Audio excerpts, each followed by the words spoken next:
they don't get this opportunity, and last week I went to Cleveland for my first day, and I sat in the gym at night and I started crying, Wow. because it just, to me, it's like, I got 24-hour access to a NBA gym, so that was just so surreal to me, to be in that position, and then now to come out and, make my first few shots, get in the rhythm. It's just great, and I don't overlook it for sure, and I thank God every day for this blessing. Oh, absolutely. So, and you mentioned Jaden Hardy and how they came up, who is now in this will be his second season coming up with the Dallas Mavericks, and he's playing a lot, doing some great things, but just that Detroit connection. But his dad, by way of Detroit, come out to Vegas, transporting back and forth. That AAU circuit, he thought was going to be a tough task for them. So they transported out here. So you have an AAU organization back in Michigan. Tell everybody what's your organization called and what you guys are doing. Michigan Playmakers Organization. And we got Lady Michigan Playmakers. Michigan Playmakers, we go from second grade all the way to 17U. We've been around about 15 years. Again, about 30 coaches, great guys. George is a coach. Got some great coaches, and like minds attract each other, Okay. So even before we started that, I take it back, Rap, I'm thinking junior NBA. You know what I mean? Oh, yeah, when you had absolutely. Jordan, that's what we really connected. When you Yep. had Jordan was older and Lil Wayne did the junior NBA for 3-4 years. Coach Absolutely. Kelso was coaching them. And go back a long way, man. A lot of work for him. When he was 5-6 years old, I went to church, St. Mark. And but the AAU thing is, like I said, he's played for one team all his life. We've had several guys that had played college basketball, guys not starting to play professional. We got Jalen Graham, who just got drafted by the San Francisco 49ers. Okay. Got a few guys, and Jalen played with us the last, 12, 13 years, all the way through. Got a lot of guys, you're starting to see the fruits of your labor, people question a lot of things we was doing, or didn't know, because again, when we start from the ground Y'all up. started from the ground up. Yep. And the kids was first, second, third. We knew we were doing the right thing, and now all those kids are getting scholarships and just being good human beings, So it's been a great platform in the city of Detroit to help just tons of kids, Yeah. Oh, absolutely. So I'm thinking back to that, and I definitely want to ask you this question, because now a lot of people, this AAU circuit has gone crazy, and a lot of people are doing a lot of different things. It hasn't been confirmed, but we know for certain one guy left Georgia's team, King, to go to a prep school in Wichita. It hasn't been confirmed that Trey McKinney and Darius Acuff may be leaving Cass Tech to go to IMG. What are your thoughts on that? What are your views? And I'm going to let Lil Wayne answer that, because you come through a program that you stay all the way through and you run the course, and now you're getting your shot. What are your thoughts about that transferring out of Michigan, going to these prep schools? I actually did that, my junior year, going to La Lumiere. Honestly, I kind of recommend it, because of the rules in Michigan. Okay. High school basketball, it doesn't translate to college. It's no shot clock. A lot of different things. You can't play the best competition, stuff like that. So, like for me, I think that was probably the changing point in my basketball career, going to La Lumiere and being around Isaiah Stewart, Jaden Ivey, guys like that. I had 5 or 6 teammates that are in the NBA, so just doing that, I think that changed my whole basketball thing, my mindset. So, with the rules of Michigan stuff, I kind of recommend it. It's cool to stay home and get all the accolades and stuff, but I think that for the longevity of your career, I think that helps you a lot and gets you to that next level sooner than other guys. So I kind of recommend it. Oh, and it's funny that you said that, because I was talking to Jaden's dad, and he said that basically starting out your career, high school, it gets that early look, and where you at in your high school career transfers to that college, and then where you going to get to that pro shot. You got to do a lot of things. So your main man, George, told me he didn't believe that a lot of kids should leave the state. But in my opinion, I agree with Lil Wayne that you have to put your best foot forward, but playing competition, because this game is about competition ultimately. But how do you feel, Wendell Sr., about having an organization, which is AAU, that travels across the country, but still in all, some kids are not getting exposure that they truly need? as your son said? Well, I agree with George to an extent because it's not for everybody. Okay. Let's say that. One thing I'll say this: if I'm giving any advice to any young person, high school, college, especially high school, so we talking about that. Yes. You got to choose the coach. So George Ward, one of the best coaches around. You were. You know what I mean? So if Wendell was playing for Raphael Peterson, he probably doesn't leave. You know what I'm saying? I'm just being real. So it's it's good experience for him, and it's just not for everybody. You know what I mean? But the Michigan rules, they are archaic. And it's it does hinder the ones your top level kids. They do need to see it, need to be able to play on ESPN. You need to be able to play against team from New York, team from California. The top teams in the country, and it did give them a head start, on college. So when he's transitioned to college, it was easy, but it's not for, again, I want to reiterate, it's not for everybody.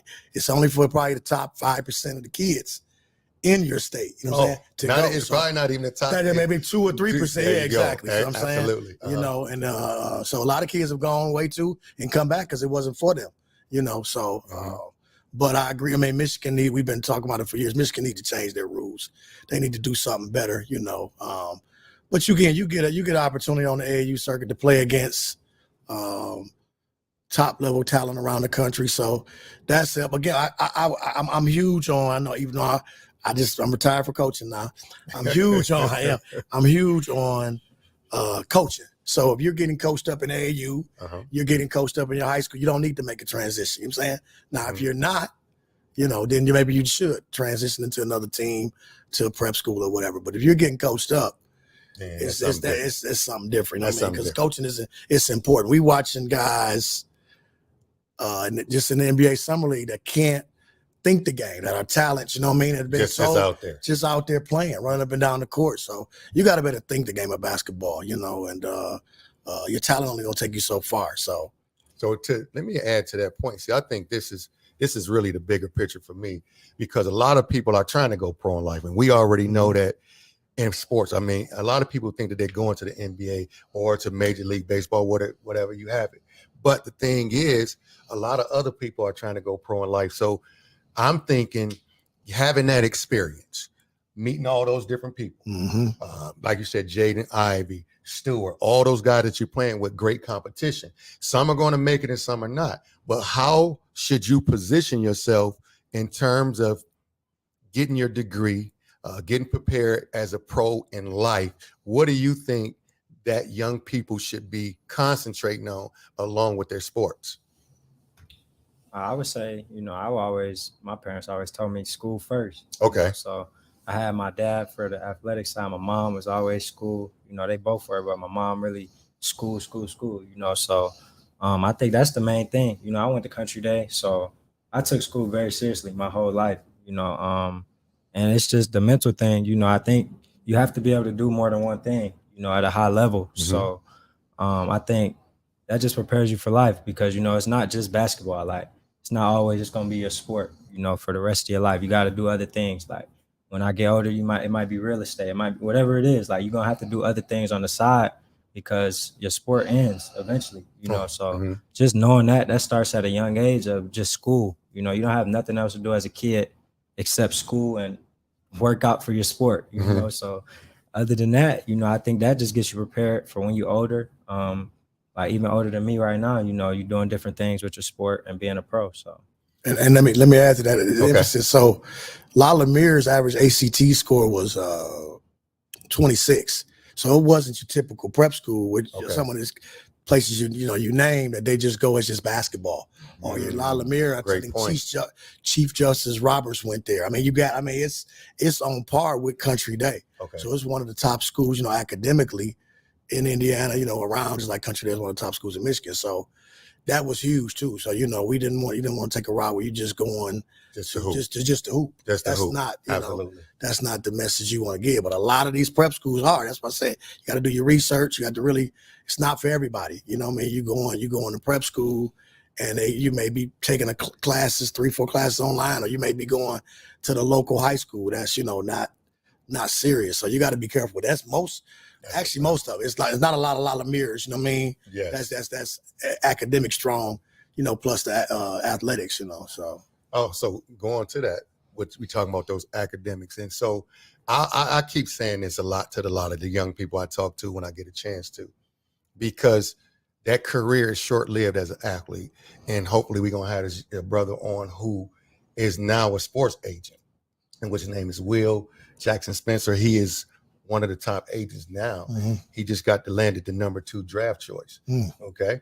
And he's here, and hopefully we can build this relationship out. He's supposed to come on and get to the podcast, Okay. State Champions podcast. But to the point is being able to have those other avenues, not just thinking about sports. You said your mom was big on academics. So then you transferred to La Lumiere, which is academics. So now if you have that in the back of your mind, even if the career is short-lived, you have something to fall back on. But I want to talk about your experience at the University of Auburn.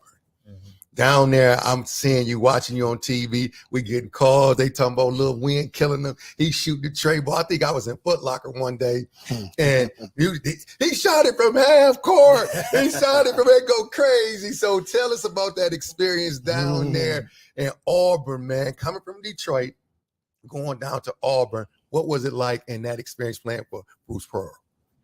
I mean, just being in Auburn, I think those are probably the best 2 years of my life, so Okay. far. Like it was just so much fun, and we was number 1 in the country. Yeah. My first year there, I played with 2 All-Americans. Yep. Still friends to this day, we're gonna be friends for life, so just playing there, it was different though. It's a lot more attention than I ever had in my life. Like on me, I've always been kind of the guy that was under the radar. I wasn't a high recruit, wasn't ranked, top 100. So like I've always just flew under the radar and just took care of my business. But then going to Auburn, all the lights, they flipped onto me, and to my teammates. So, but it was a great 2 years playing. I played free. I had some great highlights, stuff I'll never forget. Just being number 1 in the country, beating Kentucky. Yeah. Saturday, beating Alabama, winking at the camera. A whole bunch of stuff. I've done that. That's gonna stick with me for life. So I think it was just a great 2 years of college basketball for me being at Auburn. So let me ask you this, because you had a lot of great highlights. You got any posters of yourself on the wall? Yeah, I got about 3 in my room. There you go. My apartment back in Auburn. So but I'm finna move out. But yeah, I got a few posters. See, that's one thing. It's because you can have anybody on the wall, but what is it like to have yourself on the wall? You know what I mean? As an athlete, I think that's pretty sweet. A lot of people don't think about that. Yeah. You'll have a Michael Jordan, LeBron James, but to have yourself on the wall, some people say, well, that may be a little arrogant, but man, I put this work in. I did this. I was on ESPN. I'm on national TV. I beat Kentucky. And like you said, that experience at college, I can't even imagine going down to Auburn as the guy. Well, you as the guy and getting on that court, and then all of a sudden things change. So how did the women treat you down there? That's what I want to know. How was the women down there? Oh, you don't want to talk? Okay, we okay. Yeah, if I got one of the mom looking in. So listen. So as being the parent of a young man, now y'all was going back and forth Detroit down to Auburn. What did you see? What did you like about the campus? And how did it shape him where he's at today, just to get to this next level? Well, like you said, the notoriety was something I could appreciate how he handled it. We go out to eat. We go to the store. Everywhere we go, he come up.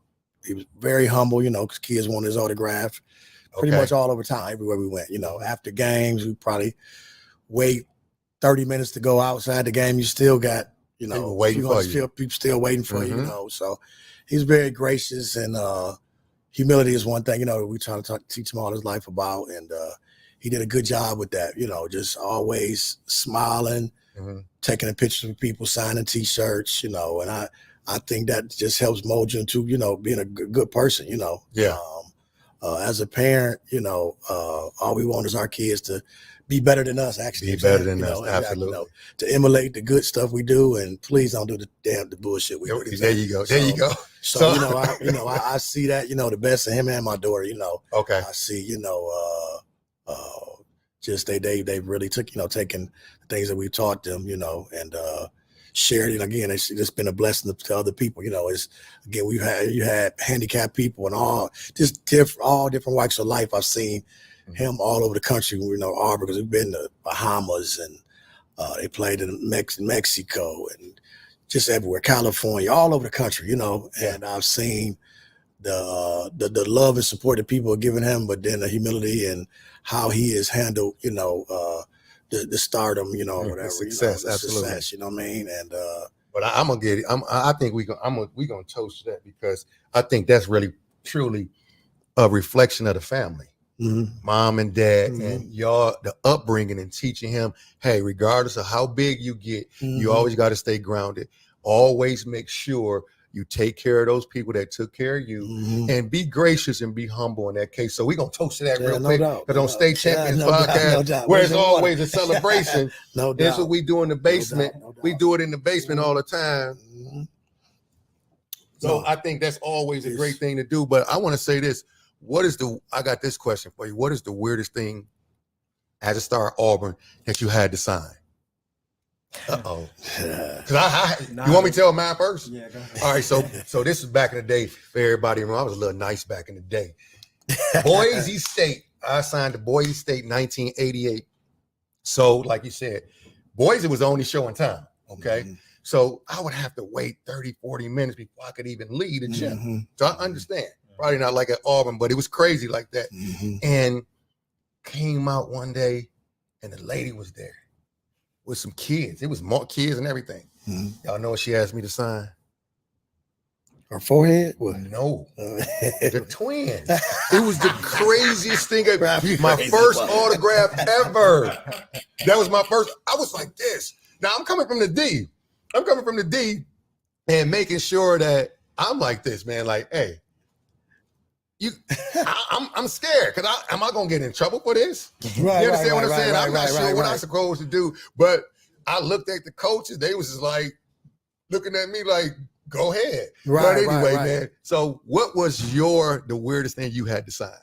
I think my weirdest one is it was after a game, and a kid just came up and said, "Can you sign my forehead?" Oh, I think that was at South Carolina. And then another one was signing like somebody's baby's like hand or something. What? Wow. Yeah, I forget where I was at, but it was an away game, and you know, Auburn fans, they travel everywhere. So I think somebody's baby hand, I think that was kind of crazy, because I don't know why I would sign a baby hand, but that's what they wanted. That's what they wanted. Yeah, but those are the two craziest to me for sure. So I definitely gonna ask you this question with, now that you're here, both of y'all are out here in Vegas, because y'all to the 17th, right? You got to stay all the way to the 17th. So the experience for you, just me being here, seeing a lot of the guys from the D, seeing all the former NBA greats around the town. What is it like just to see the guys? And I ain't gonna lie, to this day, I'm always excited to see certain people, because you see them on the TV a lot, and I'll be like, oh, that's the guy. You know, I ain't gonna go up there and I ain't gonna let him sign my shirt or nothing, but I think it's pretty cool to see a lot of guys around the town. So what's your thoughts on seeing a lot of guys here in Vegas? Yeah, and for like I said, Wendell said, we've been coming out here 4 or 5 years previous to that, so we wouldn't be not starstruck anyway, but getting used to it, you know what I'm saying? And just coming out here with the experience. Like I said, we come out here and work out with Ram and Jade, you know, we come out here and work out with them. But it's great, like I said, being around. I talked to Isaiah Thomas yesterday, and just, I mean, can't even name, I mean, it's, everybody's out here, you know, all the, every NBA exec, every former player, you know, sometime out here. So it's truly great, especially for me, just being a basketball lifer, you know, seeing these guys and they're introducing, you know, like my nephew over here to people he doesn't know, or, you know what I'm saying? Or when it's the guys that are here, you know. Yeah. Some of these guys, they're not historians of the game. They don't do their homework. They don't do their homework. Because I can pull up some highlights too. Now I'm cold. Yeah. I wasn't in the league, but you know what I'm saying? I was still nice a little bit. Right. Yeah. No, facts. But it's been great, you know what I'm saying? And again, you know, one thing I do want to say this too, Rob. Yeah, go ahead. Wendell, and a lot of people don't understand this, you know, and this is what we have put into our kids. This thing ain't about you. You, whatever path you are blazing, you doing this to help somebody else. Point blank period. You got to give back. It's not an option. It's not an option.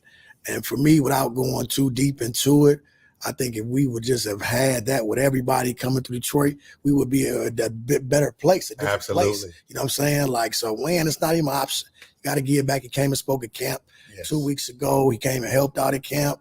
He got his point guard camp. Yeah, when is that? I saw that. When is the August 3rd, Okay. 6 o'clock. Yep, 6 to 8 at Country Day. But you gotta. It's just not about you, man. You got to share knowledge with his siblings and cousins and friends and younger guys. I mean, that's what this is about. Oh, period. absolutely. That's not, and that's how I was raised, and that's how he's been raised, and daughter, and that's how he gonna raise his kids. God willing. You know what I'm saying? So, and go ahead. Yeah, I was just gonna say, I think that's the number one thing too. That keeps me going, honestly, because like it's a lot of frustration, it's a lot of ups and downs. Like, oh, absolutely. People don't even see it. You could probably follow me on social media and think everything's just great. But it's a lot of ups and downs that you go through behind closed doors. And like even the first game out here, I had I didn't play, my first game, and that was the first time in my life I've never not stepped on the court. Dressed up. So and to have it happen at this level, I was a little frustrated, but I know the process. And then, just to look at my phone and go on Instagram and, I look through my requests, good or bad game. I like to look at all the tweets, everybody, whatever they saying. That keep me going. But, the motivation. I looked at it and, it was a kid and he texted me, he DM'd me. I don't know who the kid is, but he DM'd me like, sorry it didn't go as planned, but, don't lose confidence in yourself, because if you lose confidence, I will too. Wow. So I'm just like, I'm saying? You just see that, and people don't even know, like, I see that. So, like, I don't share that too much. That's the first time I'm telling anybody about that, but you just see like the impact that you have on other people, and it just keeps you going, because it's so many people that dream to be where I'm at right now. Absolutely. I'm living my dream right now, and you don't really recognize it until you take a step back and look. Like, absolutely. You don't want it to go by and you look back like, dang, that really was my dream, and I didn't even know. Absolutely. So I think that's the number one thing for me too. Like he was saying, just the support, the people that support you and just giving back, and it's bigger than yourself, for sure. Oh, it's bigger than basketball. I think Pops, you said it best with it. It's really a vehicle, and you just got to utilize basketball to do things for other people in life, because it comes and goes. And if you are always grounded and doing the right thing, truly blessings will come to you all the time. I don't care what happens. You're going to have those setbacks, but you're going to have those times when you're going to go up and down, and make sure that everything is going that way. So, Lil Wayne, before we get out of here, I wanted you to do one thing. What advice would you give to young people that's watching you, followed your career? What advice would you give to them on it for their daily life, just in how you're making it? What advice you have for them? Like from an athletic standpoint, like, even whatever athletic standpoint, that'd be great. I would say just never worry about what the person next to you is doing. Always just stay focused on what you have to do and get your work done. You might not be the best right now. You might see somebody else get something that you think you might deserve. Okay. But the number one thing is you just keep working, keep your head down, stay humble, keep God first. I think that's the biggest thing. Just worry about yourself. Don't try to count other people's blessings or failures. Don't let jealousy, seep through you. Because I think that's the easiest thing, especially seeing with social media, you can see how much other people are getting, and some of the stuff be fake. Of course. Most of it. So you really don't even know, how people are living. So just worry about yourself and try to find your peace, with God. Oh, wow. And you want to follow that up? I can't follow. You can't follow that up. I can follow it. Thank you, Jesus, for allowing my kids to be a reflection of me and better. You know what I mean? Like I don't. I'll say this. I brought her up, but my daughter is just as phenomenal as him, and what I mean. She's better than me. Yeah, whatever. Okay. Yeah, she probably got more talent, but but she's just as phenomenal as person as him. You know what I mean? And it's. Forget athletics. She'll get a dance scholarship. Okay. In probably 3 years. She wants to go to the University of Miami. She'll do that. She's been dancing since she was 3. But forget the fact that he's in the NBA and moving forward to the NBA, that she'll get a dance scholarship. The fact that they're two great people is just, you can't. I mean, I couldn't be a bigger blessing. You know what I mean? Absolutely. But between my mom and dad still being alive and having two great kids that are great people. Don't get no better. No. It don't get much better than that. It don't get much better than that. I promise you it don't. You know what I mean? Hey, man, listen, I appreciate y'all coming on the show, man. No doubt. Live State Champions Podcast, live from Las Vegas. I'm glad y'all came on the show. Hope we're going to have a couple more guests. Jaden and his dad's supposed to come on, him and Amari. Hopefully they'll make it in.